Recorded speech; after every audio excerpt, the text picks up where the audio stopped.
warm welcome. Thank you very much for coming to the Community Dev Room. We're now pleased to welcome Tanya Roth, and she's going to be talking to us about doing effective technical writing, even if you are not a writer. So please welcome Tanya.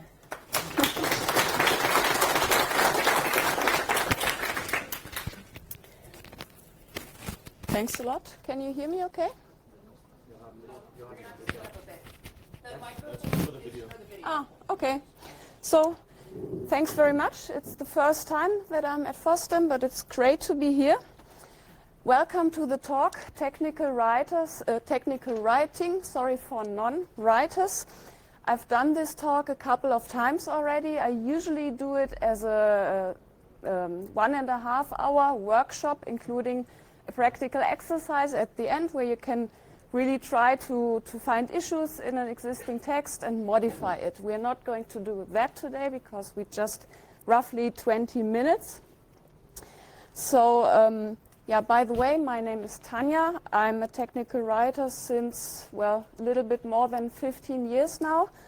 I joined SUSE in 2005, and I'm in the documentation team, obviously. And before that, I have also written documentation for mechanical engineering and for medical technology. So maybe I would just like to have some quick demographics. What about you in the audience? So how many developers do we have here today? Oh yeah, lots, great. And actually, any first-timers that have non-written any line of documentation yet? Oh yeah, quite a few. Perfect. Any fellow technical writers in here? Oh, okay. Welcome. Do we have any musicians here in the room? Wow, perfect. Because I would like to start with a very quick warm-up. And if someone of you would be giving us a pulse like this, this would be excellent. Okay. What's your name, please? JC. So, everybody, this is JC, and he's our keeper of the pulse for this warm-up. Okay, I would like you all to get up, please. Hit it hard. Lovely. Okay, I would like to do some clapping. So, I clap, you clap. Okay? Let's go. Let me clap first. Now you. Perfect. And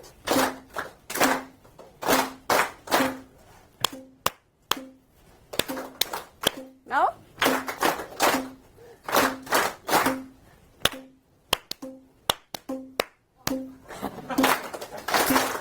Okay. Continue to clap, please. You can choose any of the patterns or make your own.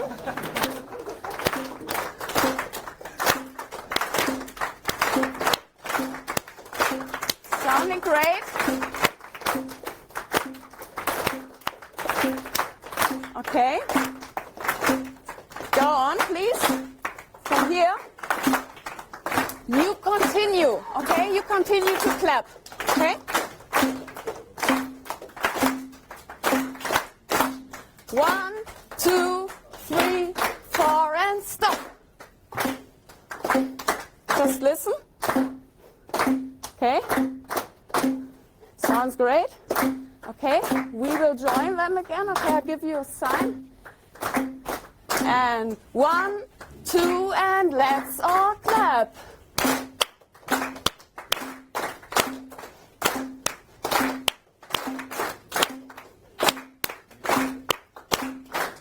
Great. And 1, 2, 3, 4, and stop.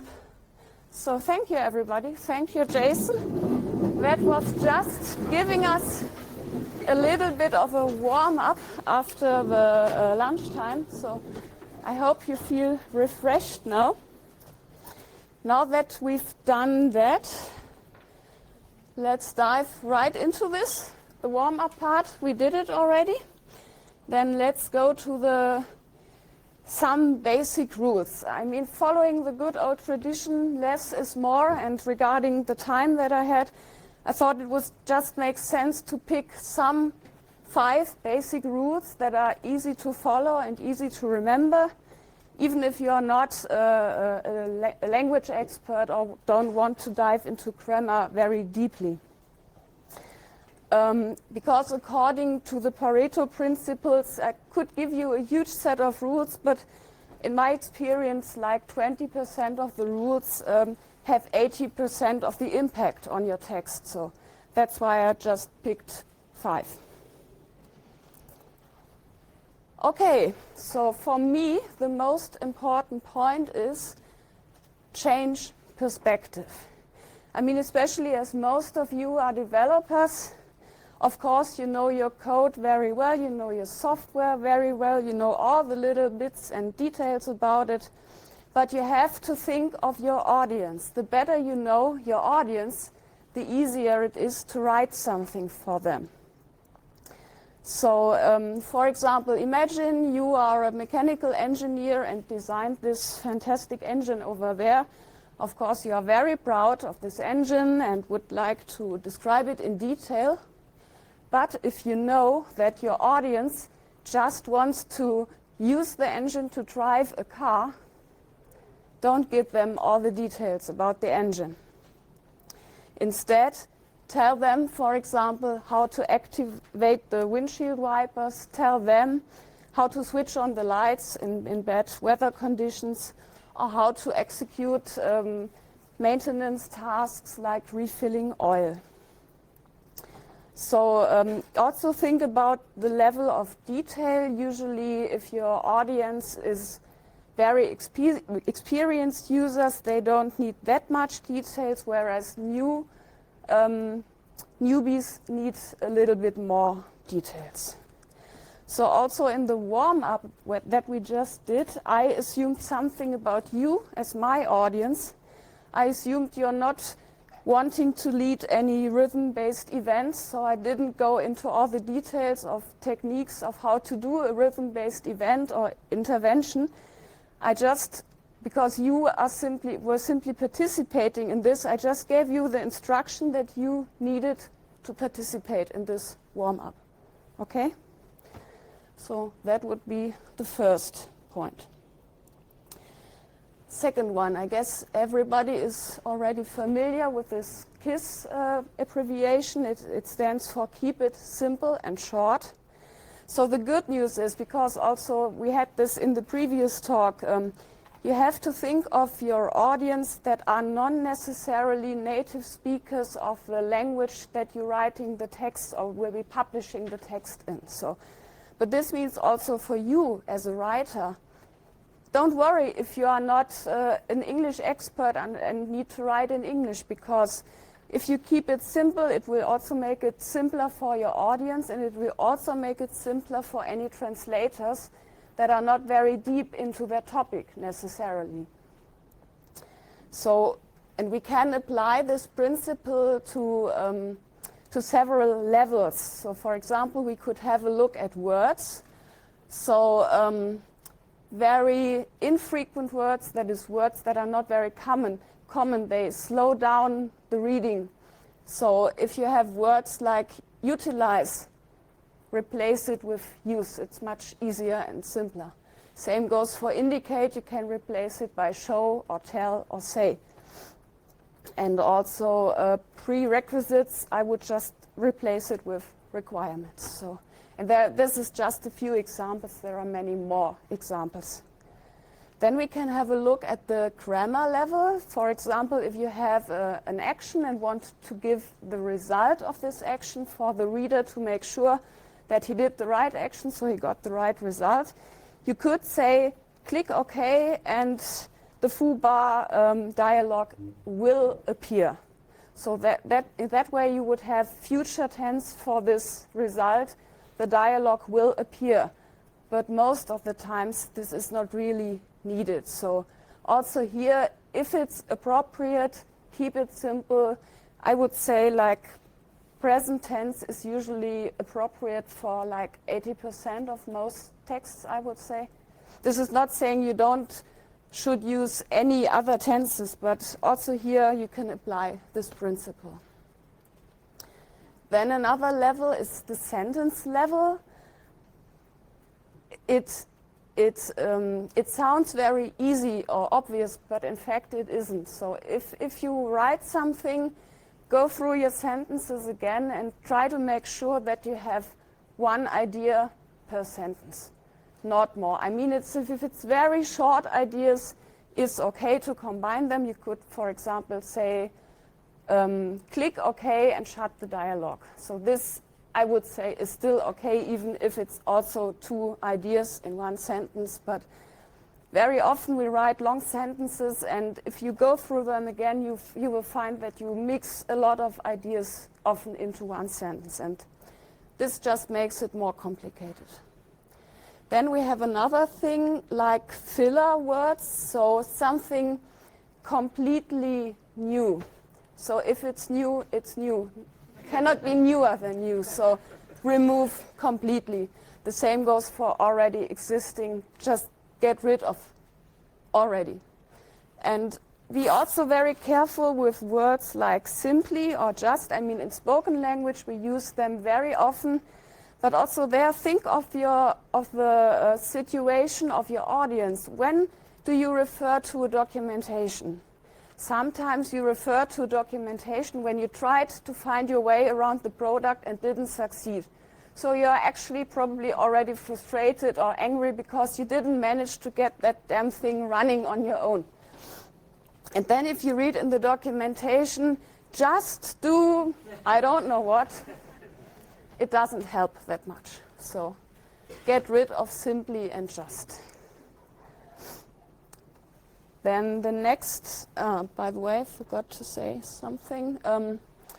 I also tried to use this in the warm-up exercise because we did a little call and response where I clapped and then you clapped. I tried to give you something simple and easy. I didn't ask you to do body percussion and sing along the way, so I tried to find something that everybody could manage. So, okay, next point, the third one. If you have very complex information, and of course in technical documentation this is the usual thing, we have complex information, otherwise we probably wouldn't need the documentation at all.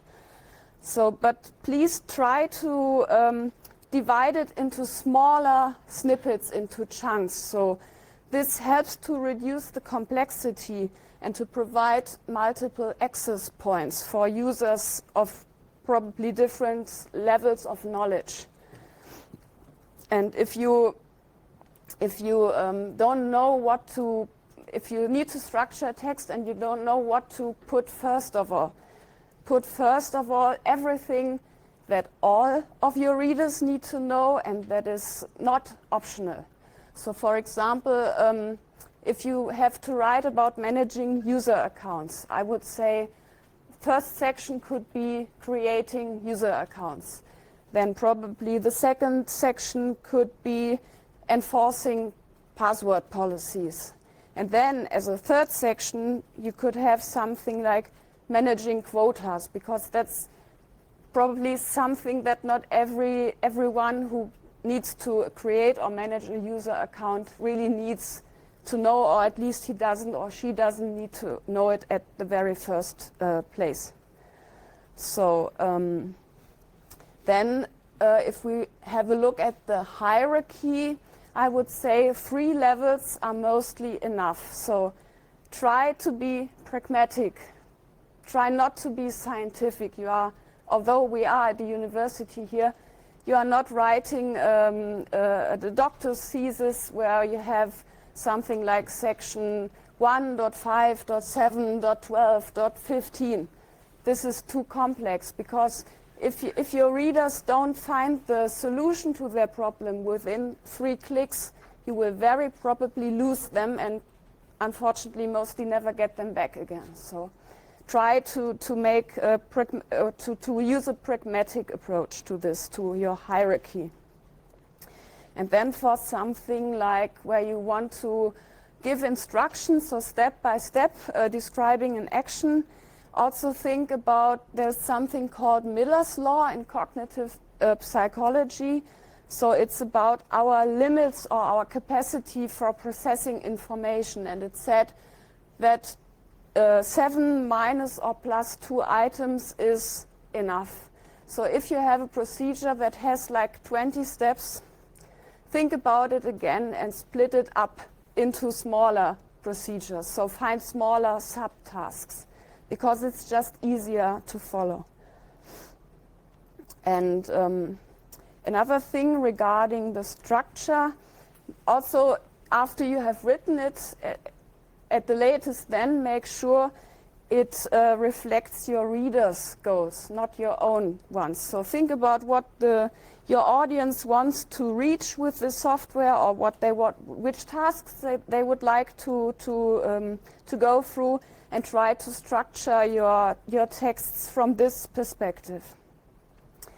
And it also helps if you think about the purpose of each sentence or snippet, because it makes it also easier for you as a writer. So if you can say that there's something that's just really an instruction, like do this, just put it into a procedure and make a step out of it, and there you can, it's perfectly okay to use active voice, so address your reader directly.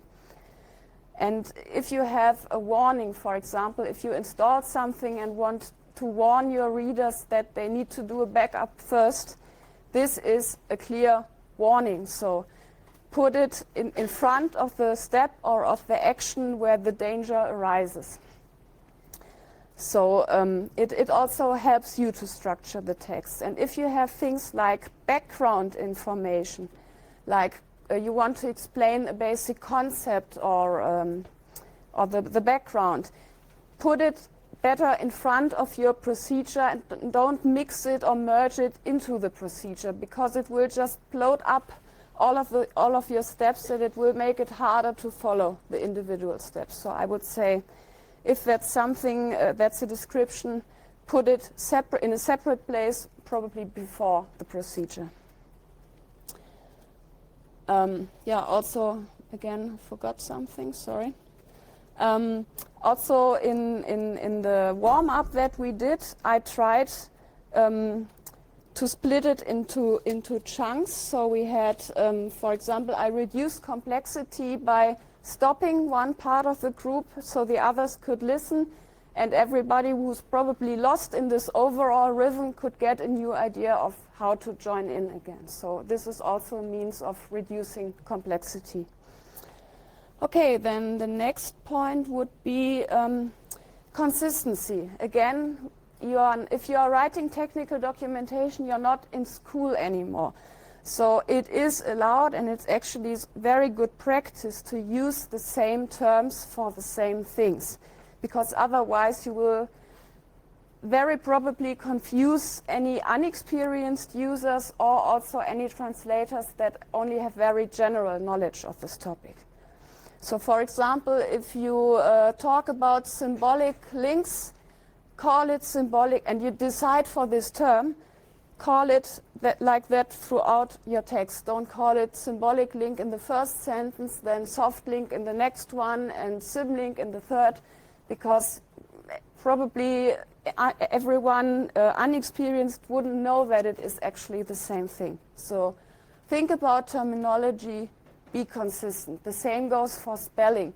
There are, of course, several spellings for, in this case, I meant the noun, actually, the add-on. You could spell it with a hyphen, without hyphen, or even into separate words, which would not be correct from my point of view. For this, this would be the verb form in my view. But anyway, if you decide for a spelling, stick to this decision. And if you have, especially if you have lists, use parallel constructions. So if you see a list like this, why white space is important, attention focus. It visually separates sections, breaking content into chunks. So the reader may ask him or herself why you are using a different structure here. So if it makes sense, use the same structure. You could say, for example, it focuses attention, it visually separated sections, it breaks the contents into chunks. Okay, also in the warm-up, I used the same gestures for the same things. This was continue to play, and this was stop, so also used consistency there. Then the last point, it's a very common thing to do in the English language to insert particles like however or nevertheless somewhere in the middle of a sentence. And grammatically, this is perfectly okay, but it disrupts the train of thought of your readers. And as we already learned, they might be impatient or angry already. So put these particles either to the beginning or to the end of the sentence. And the same is true for long commands. Don't stick them in the middle of your sentence. It will just make it hard to read the sentence. And then there's a specialty of the English languages called phrasal verbs. So something like shut down or start up, for example. You can separate these two parts of this phrasal verb, but it's much better if you just say shut down the server, so keep the phrasals together. Yeah, and with this, I would be at the end of my talk. So, but I guess we can just open up for Q&A now. Yeah, absolutely. So here's kind of how we're going to do our magic. So we're going to get our next speaker in so she can start setting up while you're taking questions. And anyone who would like to migrate, give us 2 seconds to start walking out that door, and we will bring new people in this door. Fabulous. Ah. Next speaker. Tanya, thank you for your talk. Thank you. Thanks. Do you have any audience questions for Tanya? I would like to invoke Rule 5, avoid interruptions, and point out that when you get interrupted, it doesn't you miss Rule 4, which I would like to put on Twitter. Rule 4? I don't remember. Sorry. That's okay. So our snacks up here, crisps, chips, We chocolate. have 2 questions in the back. Yes. One ready. What is your question here? Please. Going the wrong direction. They are online already, yes. And you can also find more reading resources there at the last slide. We will be publishing all the slides from the community dev room at 400 block. There was a second question? Or was it the same? Okay. So